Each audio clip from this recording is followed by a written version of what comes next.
Hello, thank you.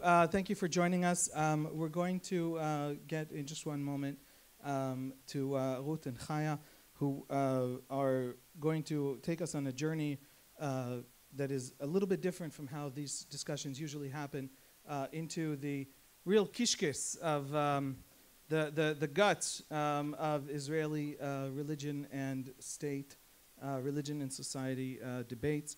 I would like, before turning to them to get real knowledge, I would like to set the stage in just one observation. Ladies and gentlemen, Israelis are exotic. They are very profoundly strange. And we have to get into this debate with that assumption. The people sitting in this room are by and large Americans. Some of you might be Canadians. If I missed anyone else, I got the two important ones. So, and the important thing is to grasp that this, in Israel, this is a debate among Israelis that has fundamentally different assumptions. Thomas Jefferson died July 4th, 1826, 50 years to the day after the signing of the Declaration of Independence. Thomas Jefferson, on his tombstone, asked that several of his titles and achievements be put on his tombstone. One of them was that he was the author of the Declaration of Independence. That he was President of the United States did not make it onto the tombstone. But what did make it onto the tombstone was that he is the man who essentially privatized the State Church of Virginia. The separation of church and state in the United States of America was one of the great projects for the redemption of humanity in the eyes of the Founding Fathers, who thought they had just redeemed humanity. And now you just hit the button and the whole thing happens on autopilot. A couple civil wars later, et cetera, whatever. A Donald Trump election, Democrats are... Basically, the whole world's about to be redeemed. Ladies and gentlemen, in America, when you want to separate church and state, you want to do it because you have a deep and abiding and passionate love for religion. I don't know about you personally, but that was the theory behind the separation of church and state. So a person running for president, maybe this is changing, could not get elected unless God was blessing America in every speech. You will not elect a religious people. Gallup has a poll of Americans from about 4 or 5 months ago trying to find out the place of minorities in the American public consciousness, especially in this very fraud election. Atheists, ladies and gentlemen, are the only religious group below Muslims in American public opinion. Which Americans in this room are like, yeah, I mean, who among us hasn't been an atheist on one Tuesday in July, right? But I get why, right? But if you go to Israel or you step outside of the borders of American culture, an atheist is worse than a Muslim when you're in a culture war or you think you're in a culture war with Muslims? What is happening to Americans? And the answer is that in America, you separate religion and state because you love religion and you fear the state. The highest aspiration of a person's life is a religious one. And politics is the art of prostituting ideals in order to get things done. And religion shouldn't be in that den of iniquity and prostitution that the Founding Fathers viewed as Congress, and I think we share those views today. There's a different view, and I'm going to sum up with a different view of the question of religion and state. And in France, they don't talk about the separation of church and state, which is to say the institutions of religion should be free from the institutions of the state so that religion itself, the pure thing, can pervade public discourse. Someone who doesn't fear God doesn't fear sin, and we can't trust him to run the country. In France, they talk about the separation of religion et état, religion and state. Because the French revolutionaries were very different people from the American revolutionaries, and for many long periods in the French Republic, the French solution to religion was, an opiate of the masses, a corrupt thing. The French experience with the church was that it was part of the king's ancien regime, that was part of the oppressive mechanisms against the people. and therefore the state controls the church. I really am finishing this sentence. Takes control of the church, pays the priests salaries, and like heroin that you want to keep out of schools, but morphine that you want to make accessible to hospitals, like a drug, you hold religion tight through money, and you prevent it from taking over the public square and polluting it. And the best human, of course, is the rational atheist. Israel, in that spectrum of options between the United States and the French, and it's a lot more complex, we're just laying out options, is much, much closer to France. Secular Israel agreed to give the rabbinate its power so that they can pay the rabbinate's salary, so that they can control the rabbinate, and there's a fight over how much religion gets into the public space. And if you talk about a religious prime minister, you set a lot of Israelis' hearts aflutter.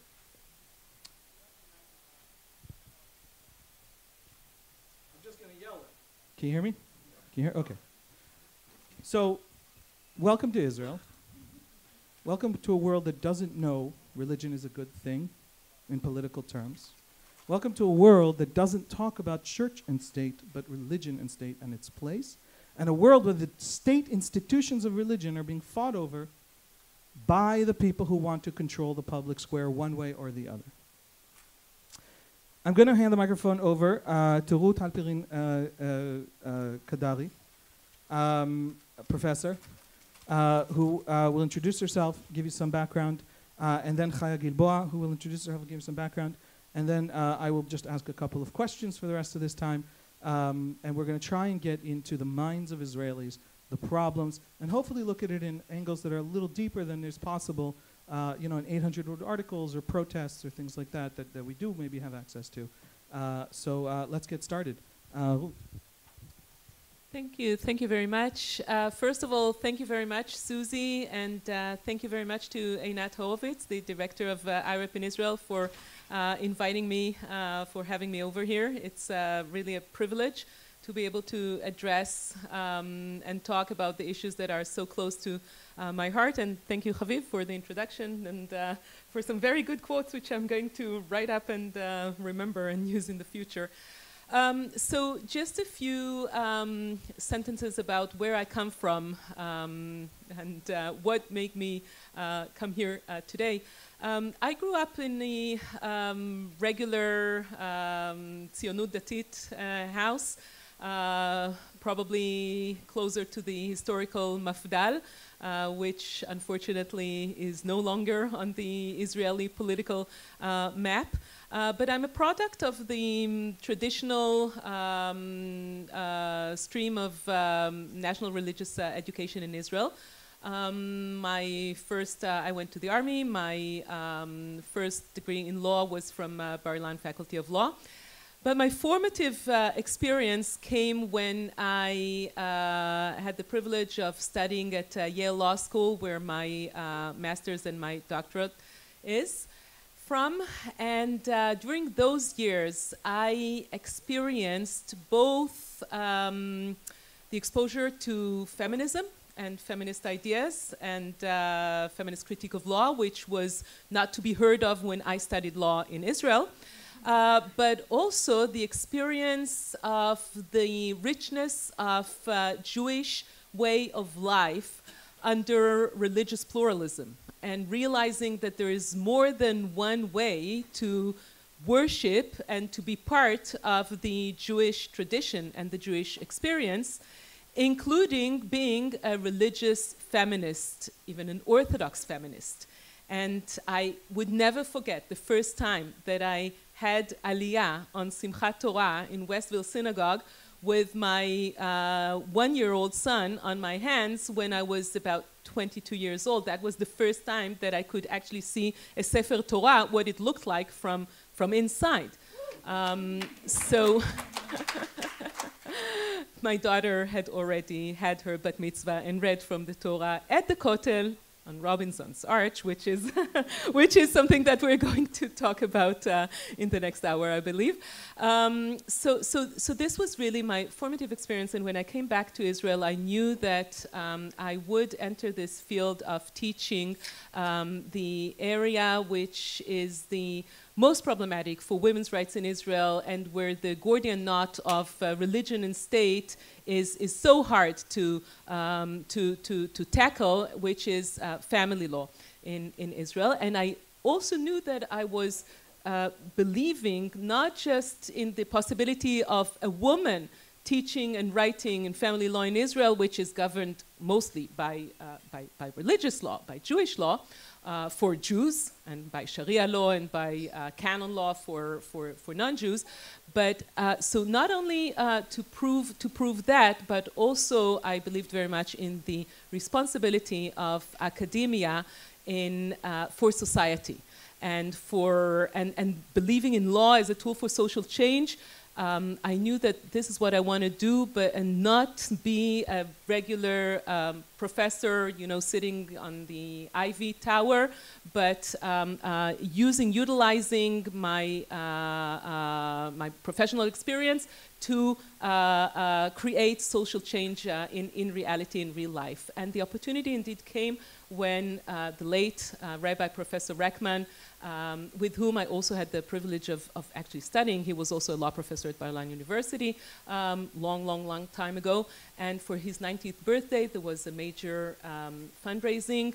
And he said that he wanted those funds to go to the Bar-Ilan Faculty of Law to establish a center for the advancement of women's rights within Judaism and within Jewish law, and he actually said that he wanted me to run this center. I was very young at that, in my professional career at that time, and fortunately I got this wonderful opportunity.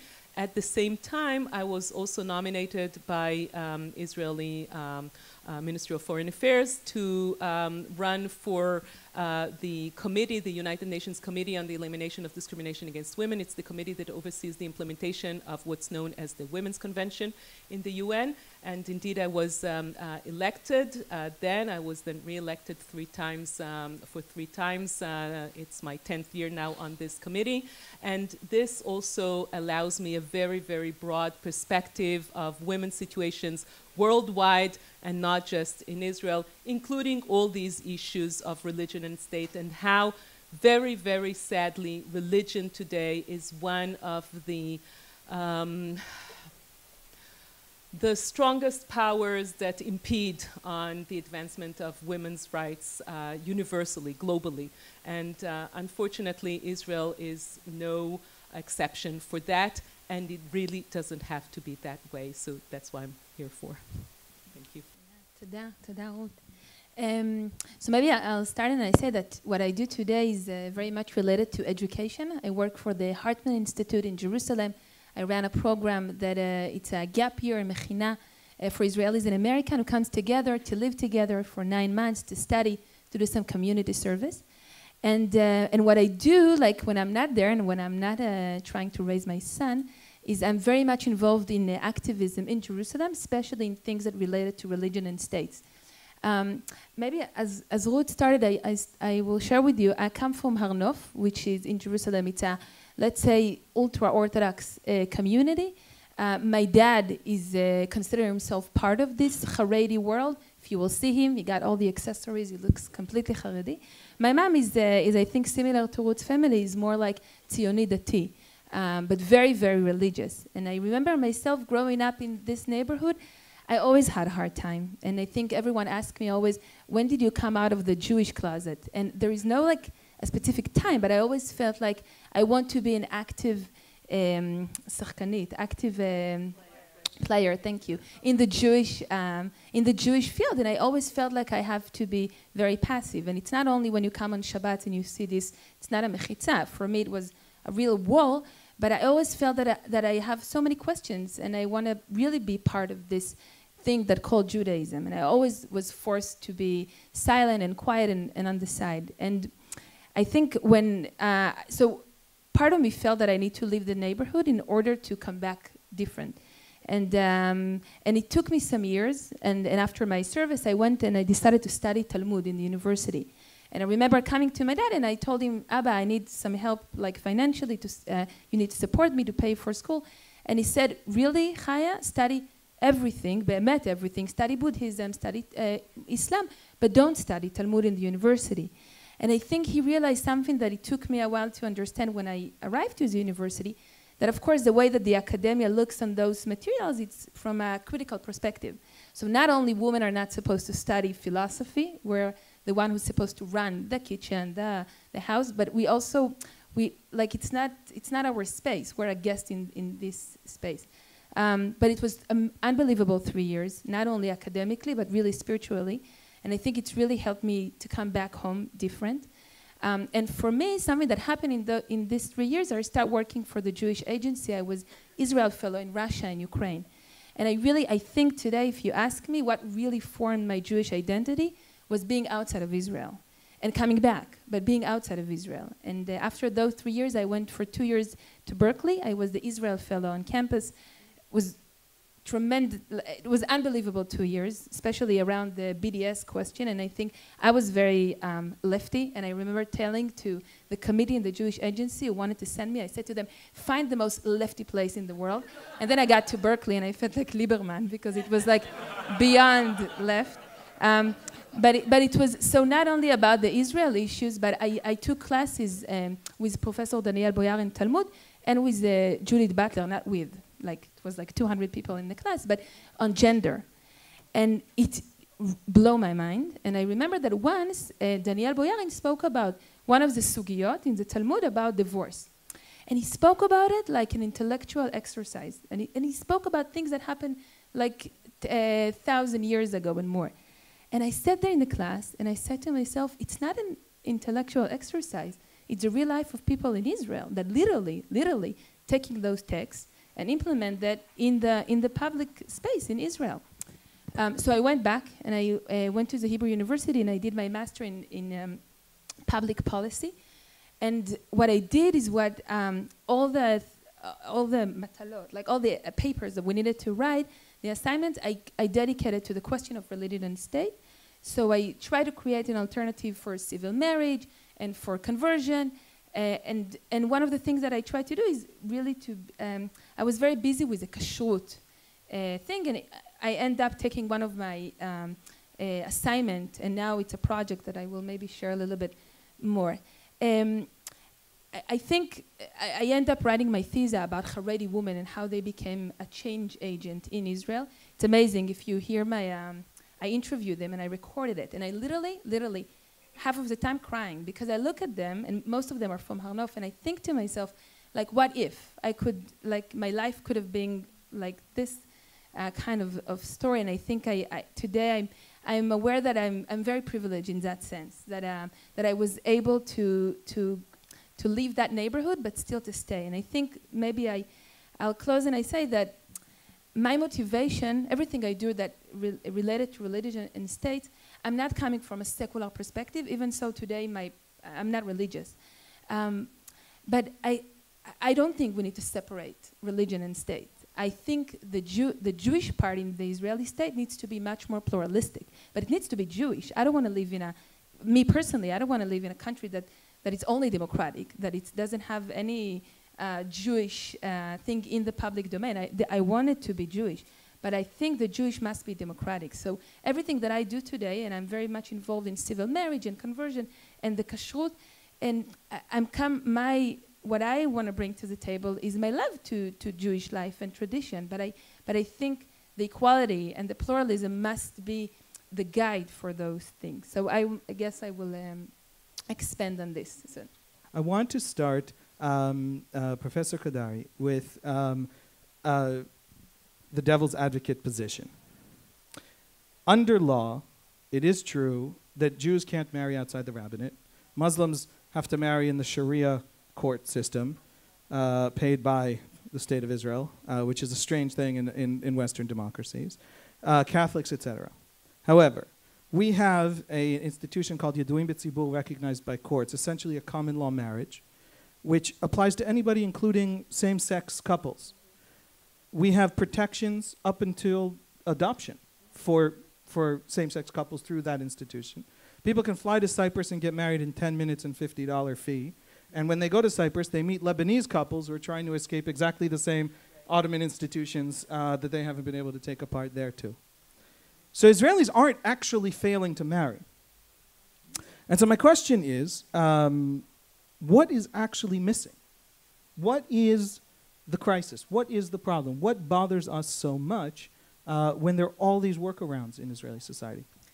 So you pointed to one of the biggest paradoxes in Israel, because on the one hand, we have the most progressive institute of, sometimes it's referred to as de facto marriages or cohabitation, or in Hebrew we say Yaduim B'tzibur, the situation where a couple lives together without marriage, and they are being recognized by the Israeli state and by the legal system as if they were married. So their status is equal in every respect except for the registration. They are not registered as married.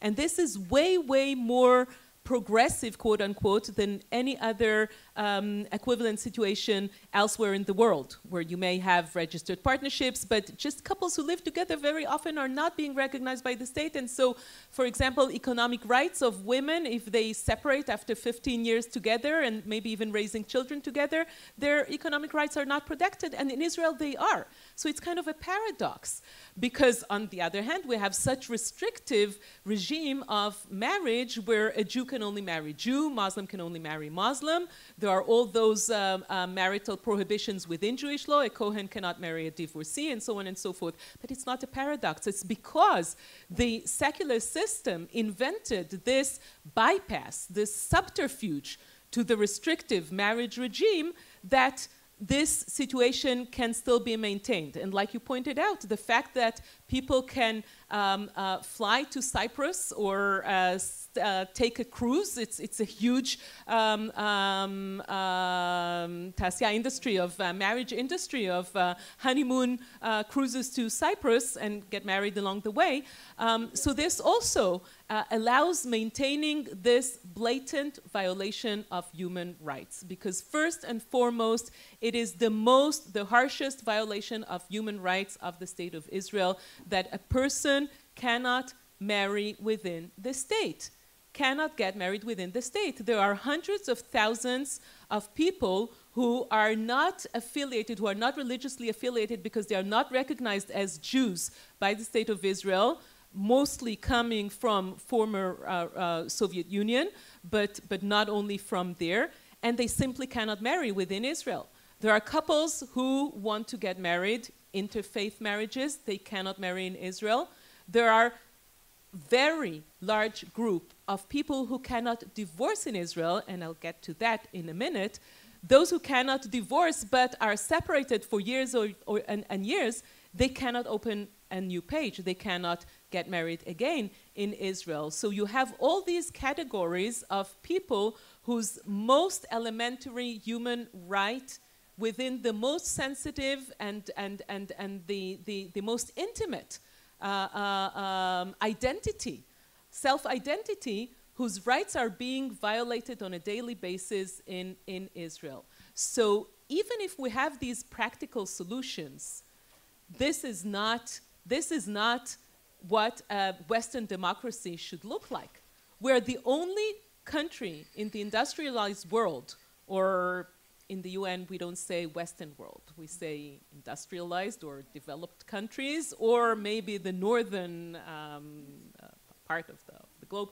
We're the only country in that part where we consider ourselves democracy, but with all due respect, and I say it with great sorrow, we are not democratic in that sense. We are part of the geographical area in which we are situated in the Middle East, and we women whose rights are being most violated and most discriminated against, and this is the area where the harshest discrimination against women in Israel is within family law, because of the inability to get divorced, because the religious get is exclusively in the rights of the husbands. If the husband does not willingly offer his wife this religious bill of divorce, the get, then she's not free to formulate any relations with another person. If she has children with another man, these children are bastard. And this is a sanction which women, notwithstanding whether they are religious or non-religious, completely secular, women are afraid of this label as a mamzer. No woman whom I know in her right mind would bear a child who will born into this category of being a mamzer. And it's completely unequal because a man can have relations with another wife and even be recognized by the state as forming this de facto union and having all the rights and all the recognition by the state. And based on this such unequal distribution of power, this is how divorces in Israel take place. This is what the Rahman Institute, the Rahman Center deals with on a daily basis. We represent women who are unable to get their divorces, who are being extorted on a daily basis. And I'll just end with one piece of data. A survey that we conducted at the Rahman Center a year ago showed that every third woman in Israel who is undergoing divorce proceedings is being extorted on the basis of this threat not to give her a get. And the more religious the woman is, and the less educated she is, and unfortunately sometimes it goes together, it's 50%. Every second woman, every second ultra-Orthodox woman who undergoes divorce is being extorted in order to gain her very basic human rights, simply the ability to exit, to step out of an unwanted marriage. So even if we have these practical solutions, first of all, there are no solutions for everybody. And don't forget that even if you got married in Cyprus, you still have to go through the rabbinical courts if you want to divorce. And if you're a woman, you are still under the risk and under the threat of being an aguna, of being unable to divorce, even if you got only civilly married. It doesn't mean that you don't have to go through the rabbinical courts. So it's really no solution. So I want to ask two questions, and I'll start with Chaya, and also your experience in the field of sort of finding your way around rabbinate marriages. I'm very conscious, because I'm the outsider on this panel, that you're both Orthodox. No offense, as they say. I hope that's okay that I categorize.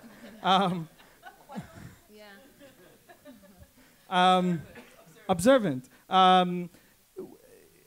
So my question, and maybe Chaya, your experience can say something to this. But as you said, it's not 1,000 people who fall through the cracks of this sort of strange, unofficial equilibrium that we've found. It's hundreds of thousands of people who fall through the cracks. There are 300,000 Israelis from the former Soviet Union who are direct family members of Jews but aren't halachically Jews, and the rabbinate won't accept. They can't marry anybody. They can't marry themselves, amongst themselves, under Israeli law. Wouldn't the rabbinate be well served to fix that part? In other words, just around the edges, give nothing in, but just around the edges. And I want to start first, Chaya, and we'll come back to you. Answer that question, but maybe answer it. You married outside the rabbinate, Orthodox. So maybe Ruth is my hero, just for you to know. I'm like in a panel with my year's hero. But you end your talk and you said that there is no solution. So I do want to talk about solutions that I think exist. And I want to give some hope in this. And I think maybe sometimes coming from the field, it can really give you some hope that maybe people who deal a lot with like top-down doesn't see. And I think maybe I'll start and I share with you that when I decided, when me and my partner decided we want to get married, we know it's not going to be through the Rabbanut, but I knew that if I want my dad and my family to be there, it must be halachically. And also I wanted it to be traditional. I didn't want to be like, to do like an alternative chuppah. This is my language. I speak Jewish before I speak Hebrew. This is what I want in my special day. So what we did, we looked for an Orthodox rabbi who will be willing to marry us. But we had two conditions. We wanted it to be completely egalitarian. And because I studied Talmud, and I think maybe it goes back to what Haviv said, I'll say something in parentheses, that in Israel, the secular community, most of the time doesn't know what is halachically and what is politics. And when the Rabbanut say, in a chuppah, a woman cannot talk because this is what the halakha said, secular people will say, okay, fine, so if you want to get married in a traditional way, this is a traditional way. But it's not true, because if you will open a chuppah ceremony, you will see that in the chuppah there is many, many places that a woman can definitely take an equal part and it still be halachic. But I think this is partially why the secular community in Israel doesn't understand that they can change it and still it can be Jewish and halachic. So we decided to get married, and I went to interview, I swear, almost 20 rabbis, Orthodox, which I assumed they shared my point of view of liberalism and pluralism. None of them was willing to marry me if I'm not going to register it in the Rabbanut. And many of them told me, Chaya, you can give a ring, but you need to say it's a present. You cannot really say this at this part. And I said, and they agreed with me that halachically there is not a problem for the ceremony to be egalitarian. And more than that, halachically, I don't need the Rabbanut. I don't need them, of course. By the eyes of God, I'm married if there is someone who set up the wedding and there is 2 witnesses. But then I found one rabbi, and guess what? He's American. And I'm saying this because in all the activism that I'm part of in Jerusalem, I work a lot with my sisters abroad in North America and American rabbis, women and men. And I think because they get something, because they understand what is it to be a minority in a liberal setting, and that you can hold traditional views and pluralistic views, and it can go together. So he was willing to marry us, and according to the Israeli law, he passed a law. If he was cut, his license to marry other couples will be taken from him. Maximum sentence of 2 years in prison. Yes. And I never been enforced, but actually I wait for this to be enforced because one of the things they wrote is that, I think Shas wrote it, that when they do it, the couples and the rabbi will go to jail together. So I'm like waiting for this to happen. Some quiet time with my husband and the rabbi. But what was amazing that my dad almost didn't come. My dad really almost didn't come to the wedding. It was really hard for him because and what he did in the end, that he didn't invite anyone from the Haredi family because he knew my secular friend thought I married through the Rabbanut because they saw a rabbi, and it was almost the traditional chuppah but egalitarian. But the Haredi family knew immediately that once women talk, of course it didn't go through the Rabbanut. But what happened was after the Chatuna, many of the people who came to the wedding I start getting phone calls, tons of phone calls from people who said, listen, until today we thought it either to do it through the Rabbanut and have a chuppah that doesn't reflect on what we believe in our regular life, or we marry completely in a secular setting, having a friend marry us. Can you help us find a rabbi Orthodox rabbi, or like a rabbi that really commit to the halakha, that will perform an egalitarian chuppah without registering? So it's become my project. So what I do today, and what amazing is that I'm working a lot with like secular couples who just want the chuppah to be egalitarian. But what amazing is that I'm getting tons of phone calls from Orthodox couples or modern Orthodox couples that understand that they can go to the Rabbanut and register, and they're not like they didn't come from Russia, Ukraine, they don't have any problem.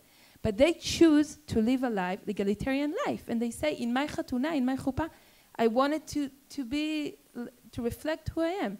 And this is amazing. I think it's I'm not Orthodox anymore, but I think the changes that now is happening in Israel in so many fields, I don't know if you will agree with me, it comes from Orthodox women. Because once someone in Tel Aviv can yell, a secular person can yell for separating religion and state, nothing gonna happen. Israel is a very traditional state. But when an Orthodox woman who is committed to halakha and say, I'm not trying to break anything, I'm just trying to pluralize the Jewish part and I wanna have my voice in it, this is much, much more effective. And I think in the wedding setting, we have more and more couples who choose today not to register at all. I'm a single mother. Even so, really, my husband take care of the kids much more than I do, mamash. But I'm a single mother. Even so, in the eyes of God, I'm married because we never registered. Because exactly what Ruth said, if I would have go to Cyprus and I come back, God forbid if we decide to separate, I'll need to go to the Rabbanut to do it, and I don't want that. So I just want to say that the chuppah, it's aesthetics, right? If a woman talk or not. But the real threat, and it's a threat, is what happened when you decide to divorce. And then as a woman, you are in a big problem. So I do think that there is more and more couples today that understand that they can make their own decisions. They don't need to rely about changes that the Rabbanut might or might not do, or what the government will or will not do in the future. We can do it ourselves. And I truly believe that if this number of couples will become like a big community, a massive, a critic mass, yeah, I think the government will need to create some arrangement. So if it's not going to come top down, we're going to create it bottom up. And I really, really believe that can change the game. Thank you. We have 20 minutes to cover the kotel, conversion, and kashrut. So you all think we're going to cut something. We're just going to talk very fast. I do have some things to add. After this, we're going to talk fast. We're going to cut everything. This was fascinating and amazing, not a minute wasted, but let's keep answers very short because we do want to cover especially kotel, I think, and kashrut.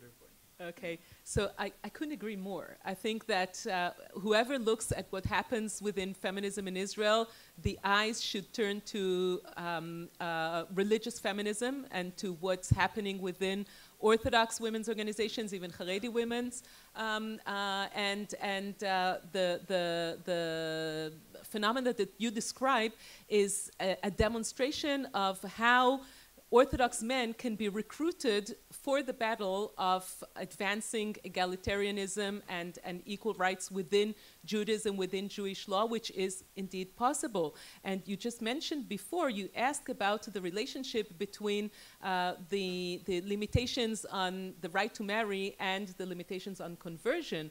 And there as well, I think that we are starting to see some kind of a reaction that comes from within, from the Orthodox rabbis, those who are willing to challenge the monopoly of the formal rabbinate. And we see the beginning of what call themselves as private rabbinical batei din legiyur, private rabbinical courts for conversion.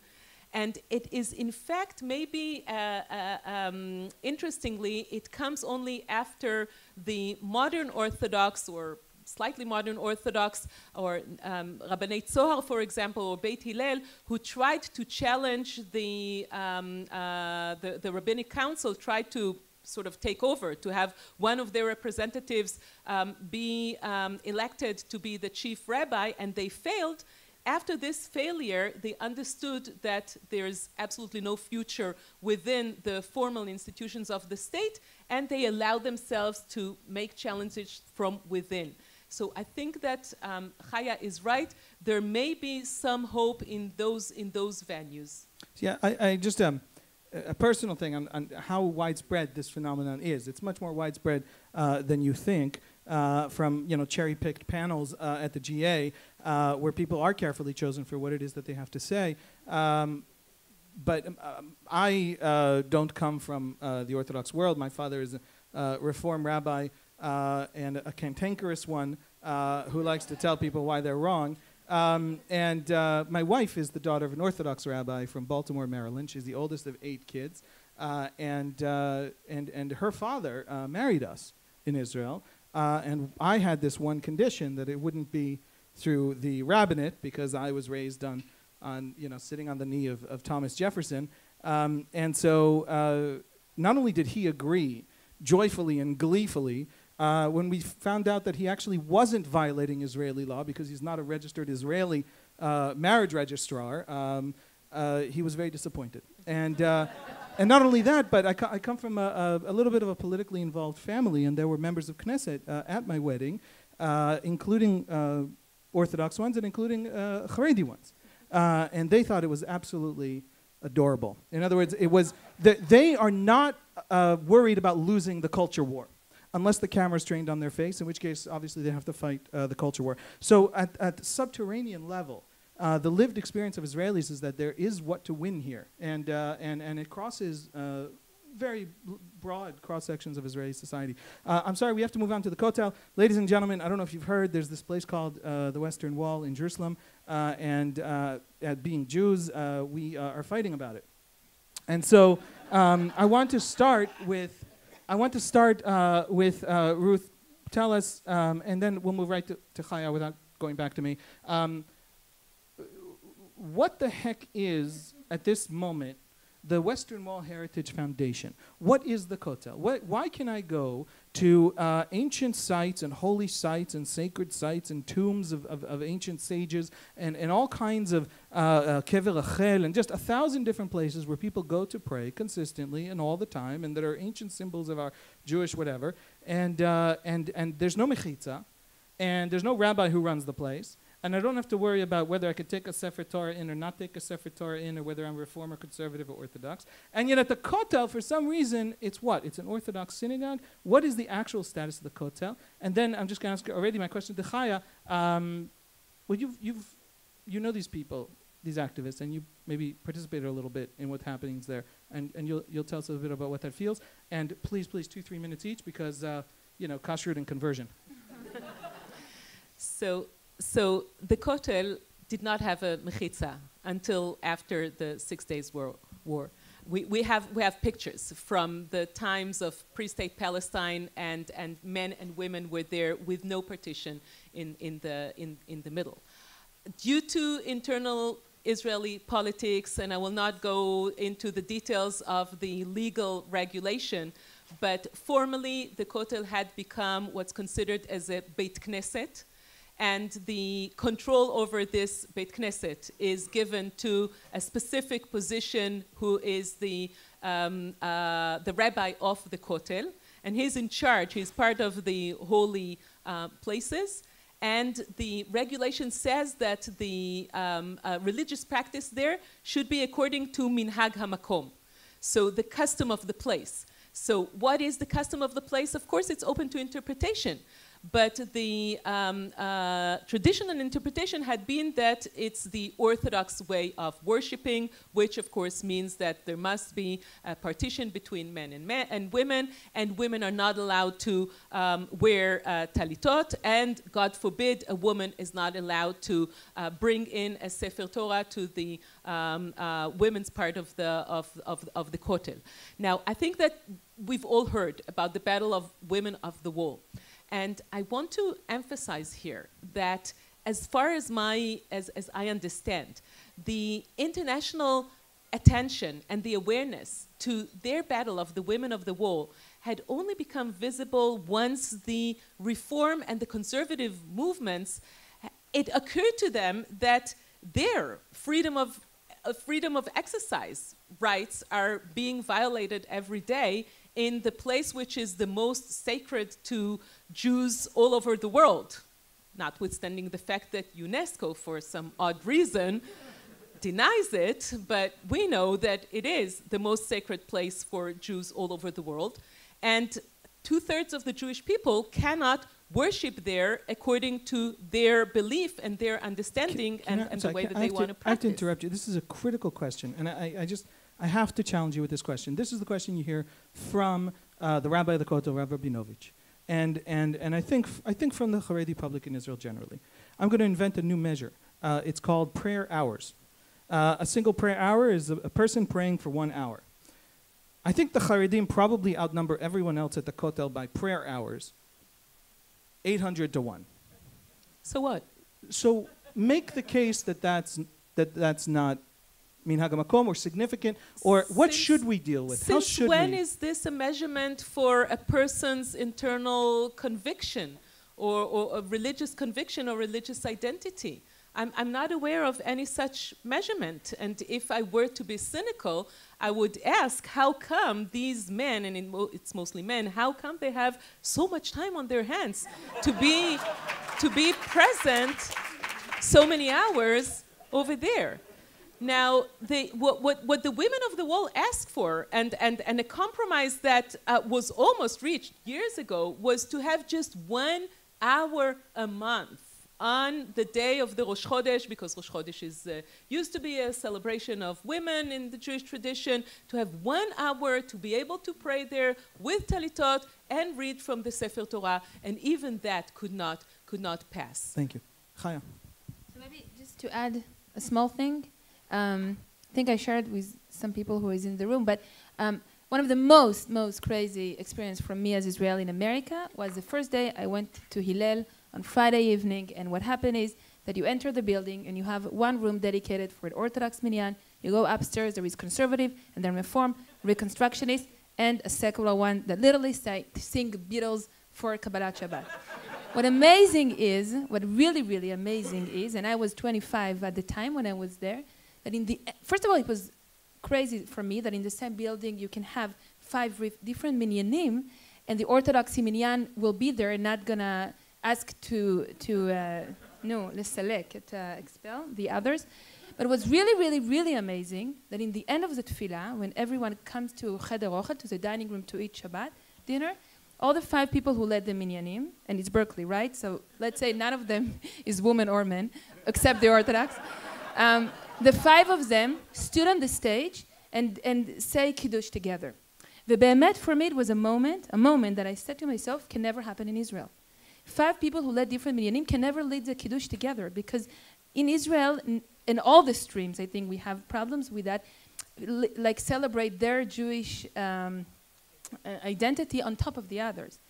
And I really think the opposite case when it comes to Israel today, I think in the American discourse in Jewish community, that it's really hard for them to come together around Israel, where in Israel it's a little bit different, because in each family you have 5 people that vote for 5 parties, so you must get along. And in America, I think really this is one of the challenges that the communities face today. But when it comes to Jewish expressions, like you can be Orthodox and I can be Reform, and we can both lead Minyanim and lead the Kiddush. And I think what I find out when I start going to this Tfilot Rosh Chodesh in the Kotel, first of all, we in Israel at the beginning, and I think the demonization that the politicians try to do to it, to say this is the crazy Reform. So it's not an Israeli, because in Israel the Reform community consider a small one and like not Jewish enough, and they say this is a Reform activity. And once we came there, we find out it's not the case. And you saw women from literally different streams, like we had conservative and Orthodox and Reform. And I think there was something there, really, in the female solidarity that really, really crossed this sectorial, let's say, discourse. And in that sense, that was amazing for me. I didn't come to the pray because it's not what I was interested about. I was interested of being part of a female movement that says we can work together because we have we have a common enemy. And I think that was for me a changing point in that discourse. And I don't know, maybe Ruth can speak more about that, but it happened only around the Kotel today, that really can women come together. And I think mostly the Orthodox women feel that for years they need to be in the back of the synagogues, and that's it, no more. Like how the Canadian president say, we're in 2016, and he's right, we want to be there, we want to take part of it. And I think for me that was really, really moving to be part of that. Thank you. Hold on to the microphone, Chaya. I want to move on to kashrut.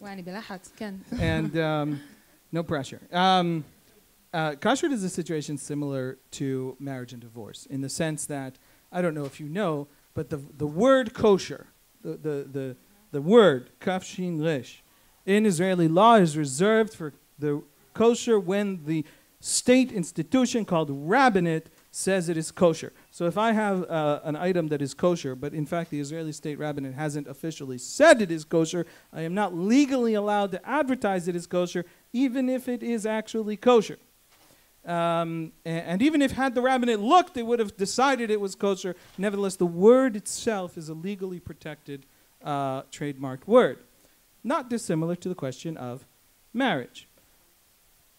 You're very involved in this question of kashrut with Rabbi Leibovich, who's also on the City Council of Jerusalem. Many people in the room might know him or of him.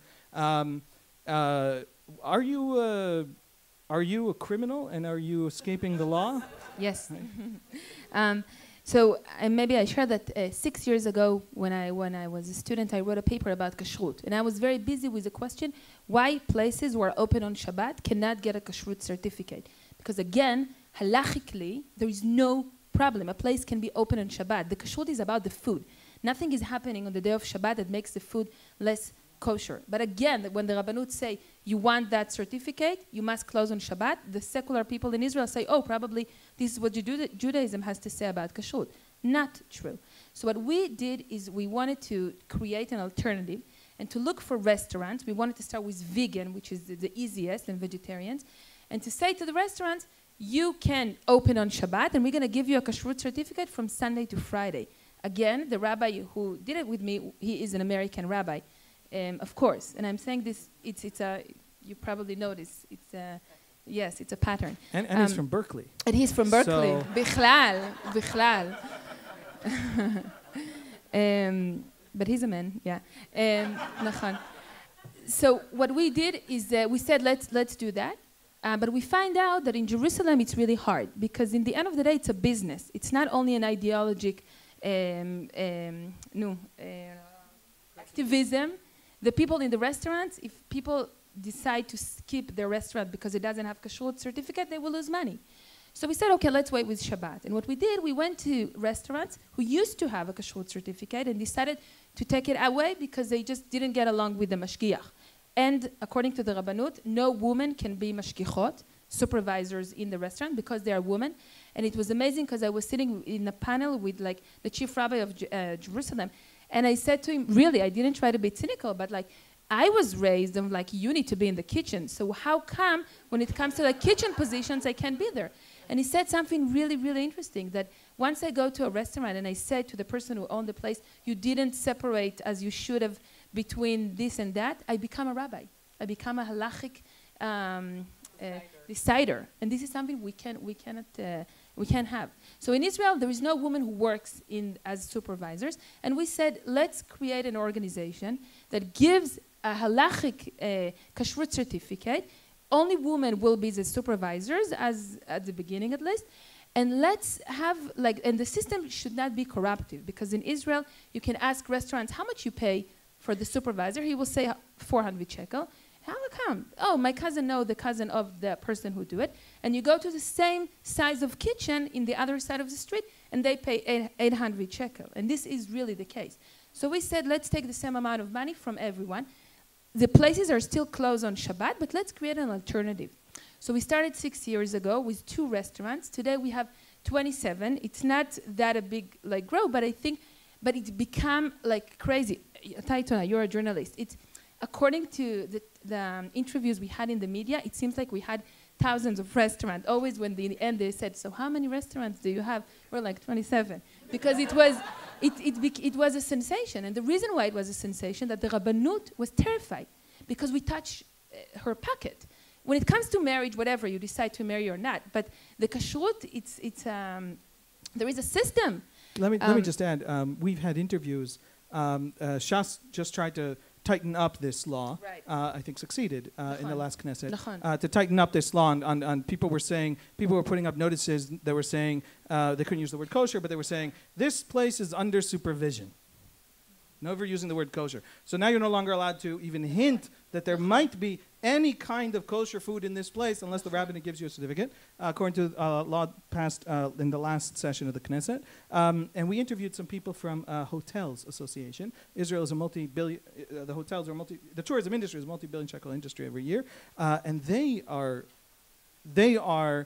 aware and hopeful that the kashrut market, the kashrut supervision market, is cracked open by what you're doing and by imports from overseas somehow being taken out of the hands of the rabbinate, and then they can start having New York rabbis doing hechsher and things like that. So they're very hopeful. So this is a more serious thing than activism in central Jerusalem. Yeah. And we call it hashgacha pratit, which is funny in Hebrew, private hashgacha. And because at the beginning we called kashrut keilatit, but they sue us in the Supreme Court for using the word kashrut. And I will say that what happened a few months ago is unfortunate, because the decision of the court is that we can't longer to present our teuda, can I just talk in Hebrew? It will be easier. We cannot present it because it's against the law. And what we did in all the places just took the certificate and flipped it and wrote, the Rabbanut doesn't allow us to show you what is in the other side. And we did a whole campaign with it. And what happened is, as a result of it, that we got many, many more restaurants who want to join this. And I think it's, so we now expand outside of Jerusalem. We have in Tel Aviv and Be'er-Sheva. We're now starting in Be'er-Sheva. And what we are planning to do is to open a branch, hopefully in the next few months, that will give the same certificate for places who are open on Shabbat. So we're not going to do it with the branding of Hashgacha Pratit. It's going to be like a separate branch. And hopefully this will be more and more. Professor Kaddari, I want to challenge you, because you're a professor of law, so we get to challenge you about everything. Member of Knesset Moshe Gafni of the United Torah Judaism Party insists that this is not about religious control. This is about consumer protection. I want to say first something about the law here, because I think, first of all, I think it's totally admirable what you personally have done and this whole movement, and it's again another example of challenges that can come from within. Knowing so well the discourse, the real halacha, if there is such a concept as real halacha, but being able to differentiate between politics and between what the text requires can only come from people who are versed, who really know, who speak the language and who understand. But you mentioned the decision of the High Court of Justice, and I think it's a demonstration of where the law sometimes fails us. And the role of the Supreme Court or the High Court of Justice in all this various reflections of the interconnection and the intertwined and opposite of separation of religion and state, the role of the Supreme Court is very, very idiosyncratic here and inconsistent. If it comes to the women of the wall, we can see how they prolonged the decision, and eventually they came to their help, and it didn't help. Now they failed. They failed this challenge. In my humble opinion, they were completely wrong. They are actually going to revisit the decision. What could they have done differently? They just said, this is the letter of the law. I, who eat not kosher or whatever secular judge, although many of them are religious themselves, this is the letter of the law. I don't change law. Knesset changes law. And this, in all honesty, what was wrong with that? But we know that there is such a vast option of opinions, and you have majority and you have minority. Whenever you have a majority and minority, you know that it could have been decided otherwise. You in the US know it much, much better than we do, right? We're all so scared of this upcoming nomination that may change from 5-4 in one direction to 5-4 in the opposite direction, and this could be legitimate outcomes of the legal question. But I think that the bottom line is that we really cannot count on the current Supreme Court of Israel. And it would probably become less and less place of where we could resort to. We are trying to challenge it all the time. You also mentioned the inability of women to serve in these positions such as kashrut mashgichot, or one appeal that the Rackman Center is now appealing to the High Court of Justice is to have a woman as legal aid to rabbinical court deciders, to dayanim in the rabbinical courts. One thing that we take for granted, and it looks like it's the natural order of things, is that we have a whole judiciary system within Israel where women are excluded from. Women cannot be judges in the rabbinical courts, or in the Sharia courts, or in the Christian ecclesiastical courts. And it's unbelievable, right? 2020 democracy in the Western world, and women cannot be judges in the area which affects mostly women and men in their personal lives. So we just challenge the fact that maybe a woman can be an assistant to the rabbinical court judge, and we still wait for the outcome of this case. But I'm really not optimistic about the way that the Supreme Court can help us. It's a work that has to be done from the bottom up, with sometimes like-minded politicians who may step forward and challenge the situation, but that will happen only when public opinion also changes, and this is where your work can also step in to help influence the public opinion, to put force on politicians who care about the Jewish world outside of Israel. Many Israelis tend to be very, very ethnocentric in the sense that the Jewish world is only Israel, and who cares about Jews who do not live in Israel? And unfortunately, it is a position that many Israelis still maintain. But it's your role, together with others in Israel, to change this view and understand that we are part of a community that is much, much larger than the geographical place which Israel stands in, and everything that we discussed today, and we still may discuss the issue of conversion, which is probably the #1 issue that affects you. Everything that we discuss here is shared by the Jewish people all over the world. So it's not just the question of Israelis to change the situation and to fight to change this situation. It's the responsibility of all of us. Conversion. I want to touch one sentence, Chaya, about mikvaot, and before that, a question to Ruth. Conversions is a place where you see the system fail to act. The Supreme Court of Israel, much maligned by the Israeli right, is too powerful and too this and too that, and arguably it is the most powerful court in the Western world because it is the two institutions. It's also a court of equity called the High Court of Justice. Long story short, it's a fascinating separate panel in which I would love to hear your opinion. But in fact, the Israeli High Court of Justice for 10 years in the 90s refused to rule about whether reform conversions in America and conservative conversions in America are eligible for the law of return. Refused. There's no explicit Israeli law. The law of return has to either give it to you or not give it to you, so we have to know for the law whether you're Jewish or not. And the Knesset refused to just say, and the court for 10 years declined to do so. And lawsuit after lawsuit and appeal after appeal, eventually the court said this is not a lacuna that can continue to exist. People who might have full rights to citizenship in Israel, but because the Knesset literally can't get around to answering the question that's being asked, for decades not be able to find out if they're allowed to be Israeli. And so the court ruled, and it ruled that for the purposes of citizenship, even if not at the rabbinate, reform and conservative conversions. Now, that is not the story of the Supreme Court deciding that reforming are Jews.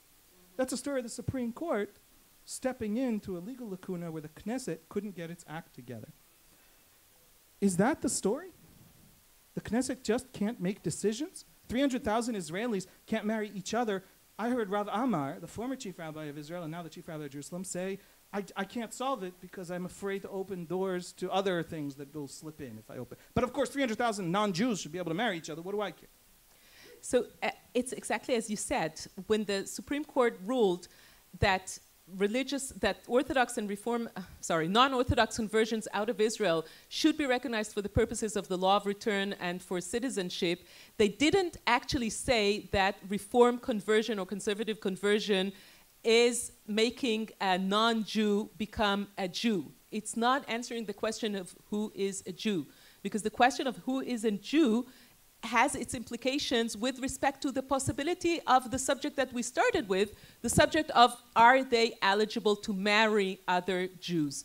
The fact that you can be registered as Jew in your ID in Israel and can get this whole package of a Jew entering Israel under the law of return does not mean that you can actually marry a Jew in Israel. These are two separate issues which are very difficult to explain to non-Jewish or non-Israeli people. And they just ruled this year that those non-Orthodox conversions in Israel also are eligible for the law of return and for citizenship, but not for the questions of marriage and divorce. And why can't the Knesset make these decisions? Because they are afraid that they will undermine, that's what they say, that they will undermine the nature of the Jewish state and that they will create a schism within the Jewish people in the Jewish state. That's what they argue. That's what they use. It's like it's actually it's a straw man argument. It's really, it doesn't hold water. But they know that they will lose their constituency if they dare do step forward and say that the rules of conversion should be different and should be more inclusive and should accord the same recognition to non-Orthodox streams of Judaism. It's probably not going to change. Under the current Israeli politics and the way that things seem in the future, this is really not going to change. The only way that it could change is, again, from those who are undermining orthodoxy from within, and it could be happening because the ultra-Orthodox are being so threatened now that they even reach this situation where they where they cancel or they do not recognize, thank you, conversions by Orthodox rabbis in the United States. The conversions of Rabbi Lukstein, who happens to be the rabbi of the Trumps, as I just heard, his conversions. I mean, one of the most esteemed Orthodox rabbis in New York City, or the conversions of another ultra-Orthodox rabbi whose, sorry, name now skips me. Not Avi Weiss. Avi Weiss was controversial before. Rav Gedalia Schwartz, thank you, who's really beyond any controversy.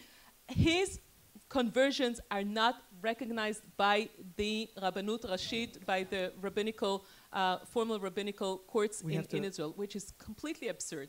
So I think that they reach that extreme, it's going to blow up in their face. So it's a sign of them feeling under threat. They can't sustain. Yeah. So Chaya, tell us about, mikvaot is very much part of this. Yeah. There was a victory, or was there? Well, I think it was. I not think I'm wrong. But I will say that as part of being converted, you must, like in the end, the last stage is going to dive in a mikveh. For many, many years, like the Reform movement, I think this is the one who tried to say that the conservatives, Slicha movement, said we want to be able, in that final stage of conversion, to go in and to do the ceremony in the public mikvaot that exist in Israel. And of course, the mikvaot, as anything else in the public domain, must be Orthodox. So the mikvaot places didn't allow those rabbis to come and do that final stage. At the same, not at the same time, but in the past, let's say 3 years, there is a growing group of women who say something different, who say, when I'm going to dive in the mikveh, I'm not interested that the balanit, the woman who is supervising that space, first ask me questions. Most of the questions are you married or not? And if you're not married, many of them are not allowed the woman to come in. And again, requiring the woman to do things that are not halachic, again, that are more traditional and things like that. And the women, starting with a big group of Orthodox women who say, we don't need halachically to have a balanit there. We want to go to the mikveh and to do it ourselves. What's interesting is that there is a phenomenon that started is like that in the, let's say, past decade, you have more and more women that are not married for many different reasons. I have a few friends from Harnov who never got married. One of them is lesbian. Two of them are just didn't find someone to marry with, and they're all Orthodox. And they got to a point that they say, I'm having relationship with someone, and I want to do it according to the halacha. I want to go and dive in the mikveh, but I'm not married. And the balaniyot, the person who owned that space, didn't allow them to come. And they said, enough. We want to make sure that the mikvaot is free for us to go, and we don't need to be supervised. What happened is, and I think it's unfortunate, that Gafni from the Shas party decided to connect between those two issues. And what he said is, politically, he said, let's all agree that the public mikvaot must be Orthodox, meaning conservative and reform cannot bring their converted to that mikvaot. And the treat I will give you will be that for a woman who wants to come and dive, you don't have to have a balanit. I'm summarizing it. It's more complex. What happened was that was a big, big debate over it because many Knesset member, feminist Knesset member, voted for that. And by doing it, actually, they placed, again, the Reform and Conservative as the outsiders, and they allow women to go and dive as they want. So Anat and I were arguing over it because I think it's a small victory. And for me, it's true. I understand someone who is reform or conservative who feels, again, he was pushed aside. But I think, really, and this is what I'm saying about kashrut, I don't care about kashrut. But I do think that when you succeed in להגביל את הרבנות, when you limiting the power of the Rabbanut, this will lead into a situation, Be'ezrat Hashem, that we will be able to create alternatives to the Rabbanut. So for me, I think it's a small victory, maybe also as a woman who is interested to go to the mikveh without having a balanit there. But I think, and I'm saying this to my sisters from the other movements, I think once you did it, because the Rabbanut was angry about it, about us taking the balanit out. But once we did it, I think the potential from now to create more change in that field is bigger. Thank you. Ladies and gentlemen, we're going to turn to questions. Can I ask for people to line up in front of the microphones? We're going to take several questions in a row. I will write them down, and then Chaya and Ruth will answer. Thank you. Alan Brandt, Jewish Colorado, I want to thank you for your presentation. I think it's subjects that have to be presented more broadly across the United States. My question to you is that at a session yesterday, I heard the statistic that Haredi women were getting into the workplace by greater percentage than in the past. What effect is that having on your programs of Haredi women getting involved in this system of improvement? Hello, my name is Lipaz, and I'm a Jewish Agency Israel Fellow to Hillel at UCLA. If you don't know what the Israel Fellows are, you can come to our cafe. We're wearing green and ask us. Thank you so much. You were such an inspiration for me.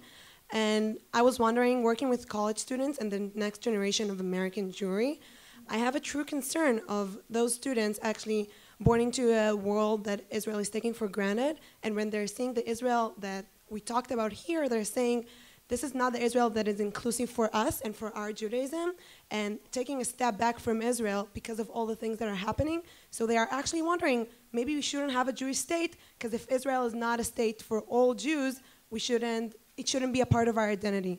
I was wondering, what do you think about it? And how do we change reality in Israel? Because as an Israeli, first time I've encountered Reformed or conservative Jews was here in this shlichut for the first time. So just was wondering your thoughts. Thank you again. How did you manage to not meet Reformed Jews with that English? See, that's our problem. That's what we need to change in Israel and in the Jewish diaspora at all. Susie Gelman again, and Toda Rabba. This has been fabulous. And next year in Los Angeles, I hope this is a plenary. That's how important this issue is. I have a question. I think it's primarily for Ruth, but Chaya, please chime in. This has been bothering me for a long time, and I don't understand it, especially when we talk about divorce in Israel. I don't understand why 50% of the population, women, tolerates the situation, tolerates the discrimination, tolerates the fact that they are not people when it comes to the Batei Din. Okay, maybe Haredi women wouldn't rise up in the same numbers, although it sounds like Haredi women are finding their voice. But if enough Israeli women just stood up and said, Ad Kan, I won't take it anymore, you would have a change. So why are Israeli women not doing that? Thank you. Hi, my name is Or, and I'm the Jewish Agency Israel Fellow for Northeastern in Boston. I'm 27 years old, and I was raised up as traditional. And as Lipaz said, I never heard of former conservative Judaism in my life, and apparently I'm living 10 minutes away from the biggest reform movement in Israel, near Haifa. And since I got here, I really not only gained like another Israel perspective, but I won and gained a new Jewish identity, a rich, diverse, creative, and amazing Jewish identity that I will bring back hopefully to Israel. My question is, there is so many collaborations between Jewish communities and cities around Israel and North America, like sister cities, and there is like so many projects that happens, and the US is always been supported when it comes to the political arena and BDS, and I was wondering if you have any suggestion, how can we bring more Jewish education to Israel, but not the ones that, not only for the Israelis that choose to do major in Jewish studies, but the one that actually does not have any Jewish identity at all. And I just want to add one thing. we have to like also talk and mention about the complexity of Israel, that so many people came from different countries. My grandparents came from Morocco, and the only Judaism they know is the Orthodox Judaism. And I feel that one more thing, that we also like, should respect this field as well, and respect Orthodox Jews, because they believe in something. And the fact that we want an alternative, it doesn't mean we don't need to respect them, but I'm thinking about my generation that does not, mostly of us, that does not really have any connection to our Jewish identity. How can we change it from the society? Thank you. Those are phenomenal questions, but they were long ones. Please, just short. I will make it brief. My name is Jocelyn Grifter. I am from Potomac, Maryland. I go to a modern Orthodox synagogue. Our rabbi is from Chovave, not recognized by the Orthodox Union. There is a group of rabbis from Chovave and others from the modern Orthodox community who will not marry a couple now unless the man has signed a prenup. It's not a Brad and Angelina prenup. It's a prenup that says that the man from the get-go will give his wife a get, regardless of the circumstances. And I was wondering if that is something, not to be so presumptuous as to assume that I'm going to change the laws in Israel, but that's something that from the grassroots level, from the perspective of the rabbis, they could start insisting that the man signs a prenup like that, and maybe that movement can rise from the bottom up.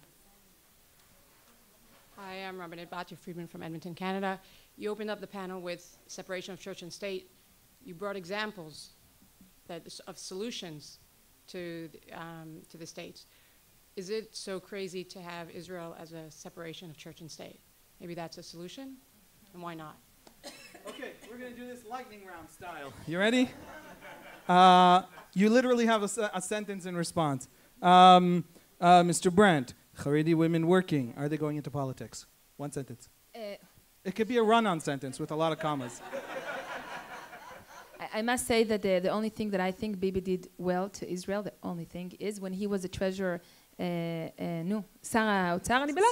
treasurer minister. Finance minister. He cut the funds. He cut the funds from families that used to get a lot of funds from the state when they had many children. And that was a changing point within the Haredi community, that then the Haredi woman needed not only to work within the community, but to go outside to the market. And I think it's an excellent question, because that's what I think. I think there is also changes within the Haredi community. It mostly based on Haredi women who go outside of the community, not teachers in the community, exposed to foreign ideas of liberalism and equality, and they come back as a change agent. I will say, really short thing, that we had one collaboration in Jerusalem between Haredi and non-Haredi women, and it was around the issue that every year during Sukkot in Mea Shearim, the Haredi neighborhood, the Haredi put signs on the midrachot, the siding walk, and say women and men. And the most annoying part is that the woman must go, they build like a construction of like mechila. Like a tunnel? Like a tunnel to the woman to walk, so the men won't see them. And we went to the Supreme Court and we said, excuse me, this is a street in Israel. You can't say women go here and men go there. And what happened was amazing. We started getting phone calls from women, from Mispar Chasui, like you couldn't see the number, literally whispering and saying thank you and how can we help? And this was one of the projects that we tried to tell them, how can you help? Help us from within. And I think, again, the issues related to women and solidarity are the issues that we're trying now to bridge, especially in Jerusalem. Ultra-Orthodox women entering politics is a huge subject. They are being blocked by their male counterparts. We are now in the midst of challenging this in front of the Supreme Court. We actually got unexpectedly an injunction that orders the state to come and explain why the takanon, the internal regulation of the ultra-Orthodox parties that actually say that only men can be members of that party. Women cannot be official members of Shas or of Yahadut Torah. This is a legal political regulation in Israel, and we're challenging this now in front of the Supreme Court. We are hopeful there, but it's a very, very difficult battle. In El-Ad, which is a Haredi community, the first time that a woman tried to run into the local municipality, and they break it. And what they did is that they ran with a party without female advertisement, but also they named their party Family Party. They couldn't name it like the female party, and they won many seats. They didn't get passed to the municipality, but this was a beginning. Is Israel telling U.S. Jews that it's not theirs? Is Israel telling American Jews or diaspora Jews that it doesn't belong to them? I think that in a way you could read it that way. I think it's very, very, very sad, and I think that that's why we need to have this panel and maybe next year a plenary, and the federations should definitely not give up, because giving up would mean giving up on Israel. That goes to your question. So it's our responsibility, all of us, to change the rules of the game. And it has to do with religion and state, and with politics and religion and state, and with the super control that Orthodoxy and Orthodoxy in general has on the resources. The fact that you were not familiar with any of the non-Orthodox ways of Jewish life in Israel is because of the control over the resources. It's a question of money. A dirty word, but it gets to that. I'm going to express an opinion. No, it's not telling American Jews that. Israel is a society. It's a civilization. We have 2 million school children. We have 80 cities. And we're going to say all kinds of things all at once. And people who think that we're talking to them in their own little moral narrative and don't think that we are an entire complicated, contradictory society don't really see us. And so if I may be mean about it, it's your responsibility to see Israel as three-dimensional human beings. And yes, occasionally it's going to be say mean things to you, and I think that is fair. But don't, I don't think it's then fair to say, it's like America is saying things to the world. America doesn't even tell itself any coherent things. Divorce. Why do women tolerate the divorce situation in Israel? And let me just challenge you, please, don't tell us why they should not tolerate it. Diagnostically, why are they actually tolerating it? $1 million question. It's $1 million question. I wish I knew the answer to that. 25 years now, I'm working on this, and I still do not know the answer. I can start giving you many explanations going through feminist theories and connecting this to the whole question of divorce in other society, in other places. It's the awful experience that a woman can go through, whether in Israel or out of Israel. Women who go through that do not want to recollect this afterwards. They want to get away from that. They want to forget about it. So it's not going to be the #1 issue for which they're going to battle. Many divorcees, most divorcees, do not have the means, the luxury of the time to give to engage in such a battle and to become activists. They have to raise the children, and they don't have money to do that because they're getting less and less money, less and less child support. We hadn't talked about all these issues at all. So there are many isolated, practical, pragmatic reasons for that, and yet the overall big reason, I don't know it. I'm there. I'm not losing hope. Even though it's an uphill battle and it's very often 1 step forward, 2 steps backwards, we still hope that we can do something about it. Okay. Can a halachic prenup come to Israel? And the really easy question from Margaret, was it? From Canada? Yeah. Thank you. Can Israel do a separation of church and state? Well, can't do it in 2 sentences. Prenups, the current prenups that do exist in Israel are very, very important, but they are not going to solve the problem because they still give the power to the rabbinical court to actually determine whether to employ it or not. We are trying to work on a prenup. Actually, we have a prenup, but that does give the solution for that in terms of actually retroactively invalidating the betrothal, the actual betrothal. But to be frank, it's not going to be recognized by any recognized rabbinical court in Israel. It is very important in order to raise awareness and to educate. So in that sense, we're trying to promote Chaya, and then I'm going to have one last word. I swear, one word. An Orthodox rabbi named Malka Piotrkovsky in Israel, one of the things that she's trying to promote, and hopefully it will happen, is to add to the ketubah one sentence that said that if the husband or one of the tzdadim don't have time to translate, understand what you decide not to give the get to his wife, he have 18 months to do it, and after 8 months, the court has the power to annul the marriage, Or another thing is to say for each day that you refuse to give the get, you must pay. That's an existing prenup, but again, But they want to bring it, Nachon, but they want to put it as part of the ketubah. In the end, the rabbis have to be in on it. Nachon. Yeah. I don't agree. I think it's using, again, the Orthodox system to change it from within. Thank you. Ladies and gentlemen, we tried to make life... One second. We tried to make life very complicated, but I hope that you got from this complexity 1,000 different ways to step in. There are 1,000 places. If you don't know exactly how, I know 2 people who can help you with that. And thank you very much. Enjoy yourselves. And if you want someone to represent the ultra-Orthodox perspective, the Times of Israel publish op-eds, so come on in.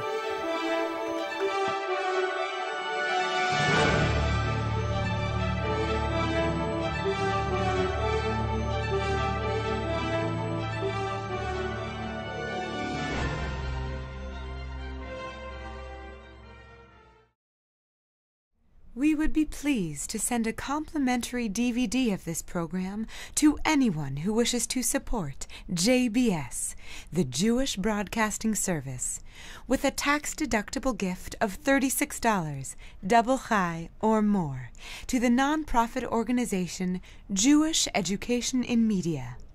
Simply visit the JBS homepage and click on the Donate button to make a donation by PayPal or your credit card. And please indicate the program for which you would like a DVD. Or you can send your tax-deductible check made out to GEM, Post Office Box 180, Riverdale Station, Bronx, New York 10471.